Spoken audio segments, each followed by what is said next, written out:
Welcome back Mzansi. This is Ndalo Media and I'm your host Umkhulu Gwabini. Kwaze kwamnandi ukuphinde ngibe nani sizoxoxa ngezinto zakamoya, sikukhulisane, sicathulisane, sishare indaba ezinye ezimnandi, ezinye azikho mnandi, kepha okubalekile ukuthi sifunde ngoba sifunda sihleka, sifunde sidumele, sifunde siphatheke kabi. I-episode yanamhlanje engenza ukuthi izoba special kakhulu ngoba la ngifuna ukuzofundisa abantu ngokubaluleka kokunothisa izinto. Uzinothise indlela okhule ngayo, unothise ukuthi nje ama-surroundings okade uhlale uzithola ukuwona abe-suggest-a ini, iziphi izinto okade uy'bona ziyinkomba, ziyimpawu ngoba mina njengomkhulu uGwabini ngiyaye ngithi imvelo iyakhuluma. Uma ngabe usukhulile ngokomqondo noma uwumuntu onothisayo, imvelo nje iyakhuluma. Kuningi esikugeyinayo ngokulalela nangokucophelisisa nangokunakisisa izinto, ingabikho into oyithatha for granted. So if you have not subscribed to our channel, please do so. Makuwukuthi okokuqala ubona le video, makuwukuthi ususubscribe-ile, ngicela uwa-like lama video because by so doing you are assisting u-YouTube ukuthi uqinise i-algorithm yokuthi kahle hle le channel iyiphi audience yami, uhlobo olunjani labantu ukuze bathi mabeyimakhetha ivideo bayimakhethe kwilokhunjana kwi-audience e-relevant. So when you interact nami, ucomment, ulike, usubscribe, wenza umsebenzi ube lula ngendlela eyisimanga nganyakwethu. So ngicela ukuthi ni-subscribe abangaka-subscribe, ngicela sisihlanganiseni u-500 subscribers ungakashayi ngisho iphasika. It's very much possible because ama-views ethu, we have a significant number of views, okusho ukuthi abantu bayawabukela amalokhunjana ama-videos ethu, bayawa-enjoya, bahambe babuyelele kodwa bagcina bengasubscribe-ile, abanye babuye bangalike. So ngicela ni-like and subscribe ukuze into yethu no-YouTube ibe straight. So ngiyajabula ukuthi nginani, ngiyathemba ukuthi uJanuwari usaniphethe kahle, konke eniy'fisela kona ngicela ukuthi kube yimpumelelo, ngiyafisa futhi kube yimpumelelo and ngiyanikhulekela njalo ngamahora engijwayele ukuthi ngikhuleke ngawo, nginibeke emkhulekweni yami. So konke kuzolunga, ningasabi. Sekukhona umkhulu uGwabini-ke manje, umenzi wezinto zenzeke. Ngenza ukuthi namhlanje-ke ngizoshera udaba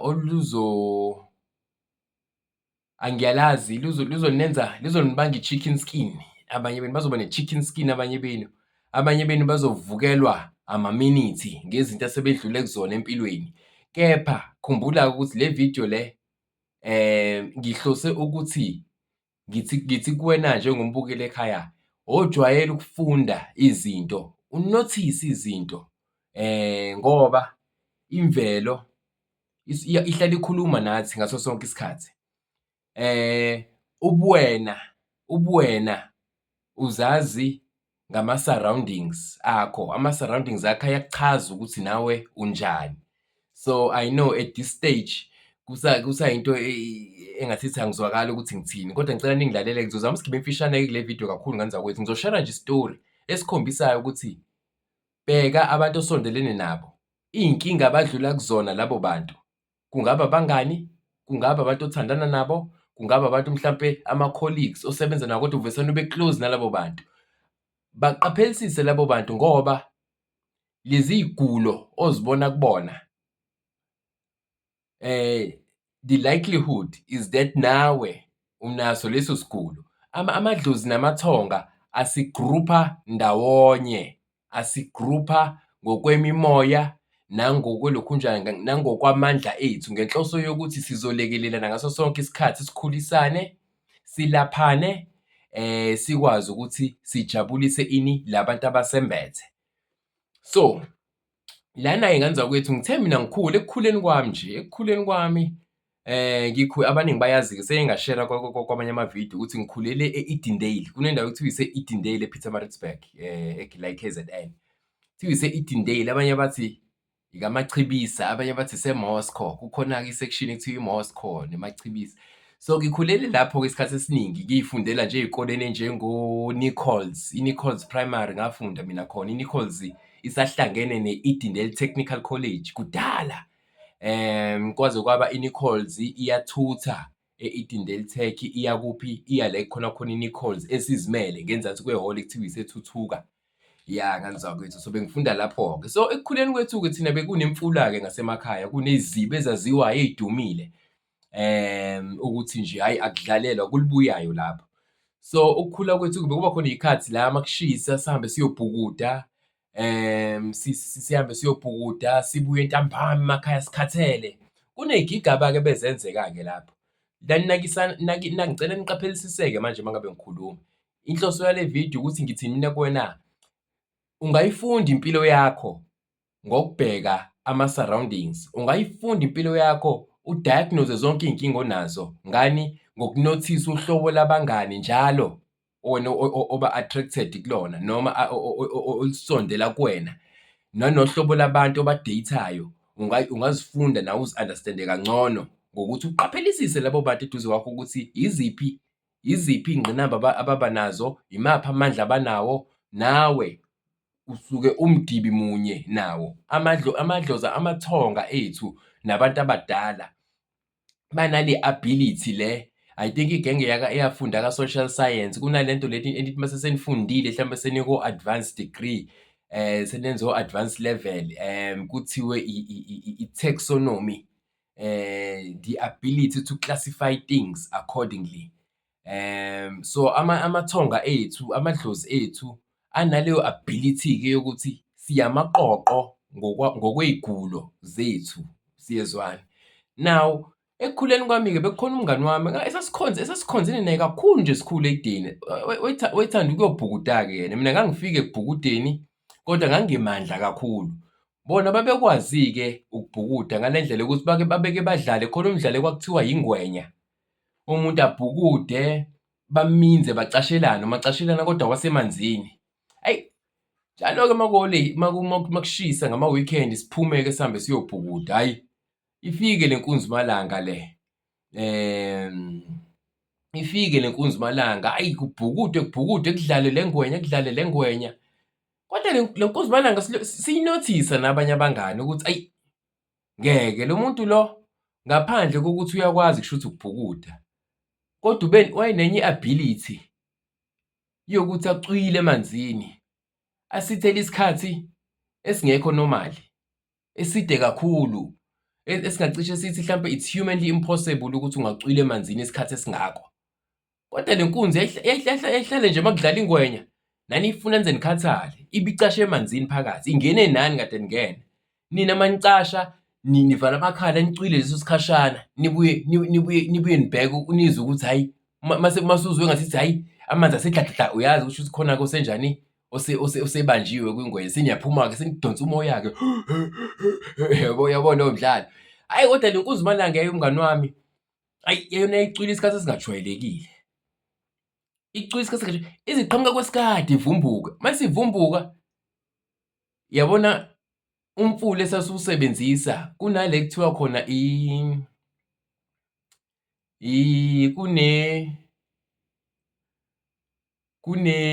kuno-Banana Bridge ngakuleyo ndawo. Kuno-Banana Bridge, kunomfula omkhulu ohamba lapho ngaku-Banana Bridge. Abahlala Edeni bayayazi leyo ndawo, ngisho njalo nje ngaku-Banana Bridge. Kwakukhona indawo-ke lapho ewumfula nje onesiziba esikhulu la umfula olokhunja khona, obhenda khona. Kube ne-ground, kunendawo lapho ekuthiwa ngayigcina ihlala iy'ngane ezingenabo abazali kwakuthiwa iseKujabuleni. So isemva kwaseKujabuleni. Kwakukhona umfula-ke lapho onjalo sasibhukuda khona-ke thina-ke. Hhayi, le nkunzimalanga njalo nje yona, hhayi icashe isikhathi eside. Hhayi kuhambe isikhathi, ngiyibuze le nkunzi ukuthi hhayi mfowethu usuke wenzani isikhathi eside kanje emanzini? Ngimbuza sisakhona njalo sisayingane. Nikhumbule nje inhloso yale vidiyo ngifuna ukuveza ukuthi abangani bakho, iy'gulo nama-abilities abanawo, yilawo lezi y'gulo nama-abilities onawo.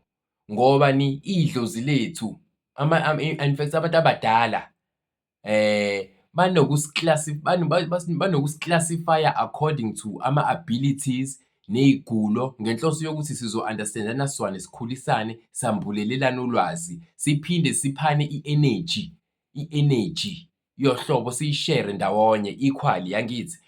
Now, lo mfana ngelanga ngangitshela esinye isitori uma ngimbuza ukuthi, hayi bo Nkuzimalanga, ngicela ukuligodla nje igama lakhe. Hayi bo Nkuzimalanga, kwenzakalani la? Ngiyaligodla ngoba usesigabeni omunye wabalaphi abanzima kakhulu engibaziyo. Ongeke uze ubabone kodwa ey'nkundleni zokuxhumana nani nani, kodwa thina esikhule naye siyayazi into yakhe ukuthi hhayi unento enjani, sofakazi sayibona yenzeka phambi kwethu. Athi lo mfana, hhayi mkhulu Gwabini, kodwa wayengangibizi ngomkhulu Gwabini ngaleso sikhathi sasisakhula angithi, sisase-primary. Athi, hhayi mkhulu Gwabini, eyi mina ngeke yazi ukuthi uma ngabe ngibhukuda ngikwazi ukuthi ngihambe ngibhukude ngizike, ngihambe mkhulu ngize ngifike endaweni engathithi inobumbana, iqale kube engathi inobumba. Mase sekungathithi isinobumba le ndawo, ihambe kube khona la amanzi egcina khona kanje. Yabona njengoba ngimile kanje, awumajini amanzi agcina nje la, ngokomthetho kufanele bayaflowa yale, kodwa agcina nje la, ehle la. Wena ungafungi ukuthi angazi mhlampe ku-create-eka some sort of ilokhunjana la, a pathway of some sort ukuthi hhayi amanzi awadluli-ke la. So lo mfana uthi mina ngikwazi-ke ukuthi ngibhukude ngize ngifike lapho. Mase ngifikele kuphela khona amanzi, ngiwelele le kome khona. Ngithi mina, hawu into enjani-ke leyo? Athi, hhayi isikhathi esiningi uma ngabe nisangibheka nina, ngisuke sengiwelele la ekome khona, kodwa ngaphansi ekujuleni kwamanzi. Thina simgcina kulo mfula lo ekubhukudeka kuwona. Yena acwila ahambe aze ayofika la ekuthiwa khona isiziba, la esasingasondeli-ke khona. Kwakungekho kubuyayo-ke lapho. Kodwa yena wayene-ability yokuthi emva kokuthi esecwila isikhathi eside, mayesevuka, wayengavuki la ingene khona. Wayevuka le esizibeni, yabo isiziba lesi esigqwalile, ekuney'hlahla ey'lengela kusona kanje. Uthole ukuthi usezophaphama lapho-ke, uma ephaphama lapho, uma evumbuka lapho, avumbuke esebhukude esesondela kuthina, uyabo? Esephaphathekile. Hayi, ngithi mina hayi ngeke, hayi. Ngicela ukuthi le nto ukuyenze sambile nawe. Hhayi ngiyakhumbula ngelinye ilanga impela kwakuyikhathi kuvalwe iy'kole, sihlohlale kuyisikhathi sasehlobo. Ngithi naye asike sihambe mfowethu, sike siyobhukuda ngoba nami ngangingafuni ukuthi siye sibaningi ngoba ngase nginentshisekelo yokuthi hhayi le ndoda le khona izinto ekwazi ukuzenza engazazi, ezingachazeki ngolimi lasemhlabeni. Hhayi sambe-ke ngalelo langa, sahamba nje sibabili futhi, sayihambela sakwazi kwaba siyafika-ke lapho esijwayele ukubhukuda khona. Hhayi masifika-ke bakhona-ke nabanye-ke iy'ngane ey'bhukudayo ey'suke y'dilikile-ke ziphuma le koDambuza, Caluza, uyabo, ey'ndaweni ey'sondelene nalo mfula. Hhayi, kubhukudwe, iphinde inkunzi yami ingene. Uma ingena-ke yasho yathi, hhayi-ke sengiyahamba. Yathi cwili, hhayi, icwile sihamba isikhathi, mhlampe kuphele u-5 minutes. Uyabona ukuthi enganeni encane engako, akukho normal ukuthi ingacasha ngaphansi kwamanzi kuze kuphele u-5 minutes. Hhayi icwile inkunzi yami, icwile. Ekucwileni kwayo, kuhambe kufika isikhathi sokuthini, sengiyathuka ukuthi no man, mhlampe lo muntu kwenzakalani. Angithi ukhumbula ngithe uma ngifika la bekukhona ezinye iy'ngane esingazazi kahle hle but ey'khona nazo ey'bhukudayo. Hhayi ngiqale manje zaxoxa-ke phela iy'ngane, kuthiwa hhayi ngeke, ha uyayishaya-ke ingwenya lo mjitha, ucwila isikhathi esingaka, yabo. Hhayi siqale manje ezinye iy'ngane zisabeke manje seziyaphuma emanzini, sekuthiwa uphi lo ogcine ongene kanje. Hhayi ngisho-ke nami ngithi hhayi ngihamba naye, ujwayele ukwenza kanje, ukungena acwile kanje isikhathi eside. Uthi yena uhamba aze afike endaweni eyomile. Wathi yena ufike ahlale lapho, uma efika lapho ahlale nabantu, indawo yakhona uthi nje ungayifanisa njengomuzi. Kukhona lento eyayenziwa kuqala emakhaya kuthiwa ukusinda, ukuthatha ubulongo benkomo ubufake ebhakedeni, ufake namanzi kancane ebuthi ukuthi ebese uklina indlu, ukorobha indlu, uyikline kodwa kuthiwa ukusinda ngalelo khunjana-ke yenkomo, ngobulongwe benkomo. Uthi leyo ndawo-ke lo mfana injalo naye. Iqoqekile, kuyasetshenzwa nje la. Kuyasetshenzwa lana. Umuntu nomuntu uyabona ukuthi akekho obheka omunye, yilo naloyo umayinda umsebenzi enene awenzayo. Abanye bayalokhunjana, uyabona ukuthi kuyafundwa kulokhunjwa nemithi la, kuyagqulwa, kugqulwa imithi, bagqoke indlela ethize, indlela yasemandulo, bagqoke ngendlela yasemandulo. Babhizi, kuyafundiswana la, kuyafundiswana. Uthi isikhathi esiningi abantu abalapha abantu abadala. Uyabona kukhona umuntu awupicture-rishe isalukwazi esidala osaziyo, noma ikhehla elidala olaziyo, osho cha lo muntu mdala. Wayethi kumina-ke lo mngani wami, ufica abantu abadala kanjalo-ke lapho. Ufica nje amakhehla, izalukwazi, babhizi, kuyasetshenzwa, kodwa nje indawo eklini, enokuthula, engenakho ukuxokozela. Awuzwa msindo wa-radio, akukho bantu abamemezanayo, yonke into yenziwa nje quietly, ngokukhulu ukuhloniphana. Into ayifica ngaphansi uma ngabe njalo ezongena, ebese ngena isikhathi eside.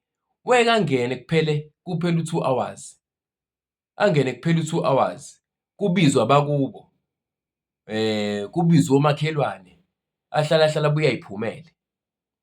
Aphinde futhi angene ngelinye ilanga futhi akhuzwe ngomfula, akhuzwe kodwa akhuzwe ngendaba yasemanzini, ekhuzwa, ikakhulukazi abazali bakhe bemkhuza. Ngicabanga ukuthi abazali bakhe babazi njengabantu abadala ukuthi ngokwenzalo yabo ithini ubudlelwane babo namanzi. Bemkhuza kodwa lo mfana ewathanda amanzi umngani wami. So ehlala njalo angene emanzini. Laba linye ilanga la umngani wami angena khona, wangena isikhathi esashaqisa iMaritzburg yonke. Wangena isikhathi ngalelo langa esikoleni esasifunda kusona.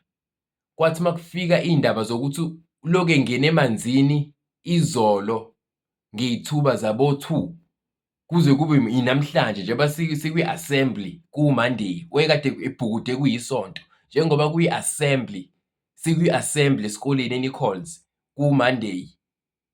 Kwathiwa lo mfana akakatholakali namanje, loku eminze eloko. Ama-life guide afika amguduza, kwathiwa nje akubonakali lutho nje, akutholakali lutho nje. Hhayi, kwaculwa, kwabizwa abantu abadala-ke nabalaphi bendabuko, kwaculwa, kwaphahlwa. Hhayi, kwathula nje amanzi sathula nje umfula, kwathi nje du. NgoMonday wangakusasa, lento yenzeka ku-Sunday. NgoMonday, ngikutshela ukuthi ngoMonday i-Nichols yaphuma early, saphuma kwi-assembly. Wathi uthishomkhulu lento eyenzakalele esikoleni, eyehlela isikole sakhe, ijule ngale ndlela yokuthi kufanele njengamanje siphume siye emakhaya, ayikho into esizoyifunda. Khumbula-ke ukuthi kwakukudala ngalezi y'khathi ama-early 90s. Kwakungajwayelekile ukuthi khona ingane evesane yaminza emanzini, yahamba namanzi. Kwakungeyona into eyinsakavukela leyo. So kwaba yinto eshaqisa umphakathi wonke, yashaqisa sonke isizwe saseMaritzburg ngalelo langa. Ngizokwenza u-part 2 wale ndaba. Ngizokwenza u-part 2, lo part 2 lo ngizokuxoxela ukuthi kwenzakalani kulo mngani wami. Ngesikhathi esehamba isikhathi eside kakhulu-ke manje,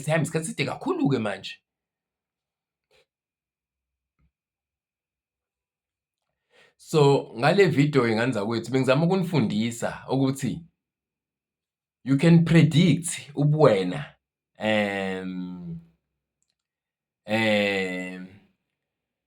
ngokuthi nje utadishe uhlobo labantu abaseduze kwakho, abantu aba-drawn kulokhunjana kwi-energy yakho, abantu aba-drawn kwilokhunjana kwi-presence yakho, abantu nje ababa uwena. Kungabe uhlangana nabo emsebenzini, ngabe uhlangana nabo ey'koleni. Thina-ke saqala ukuyifunda lento nokuyinothisa sisabancane. Ingakho ngithe ukuthi ngeke ngixoxe isitori salo mngani wami lo onamhlanje uwukhokhomvula wenyanga owagcina ehambile-ke emanzini.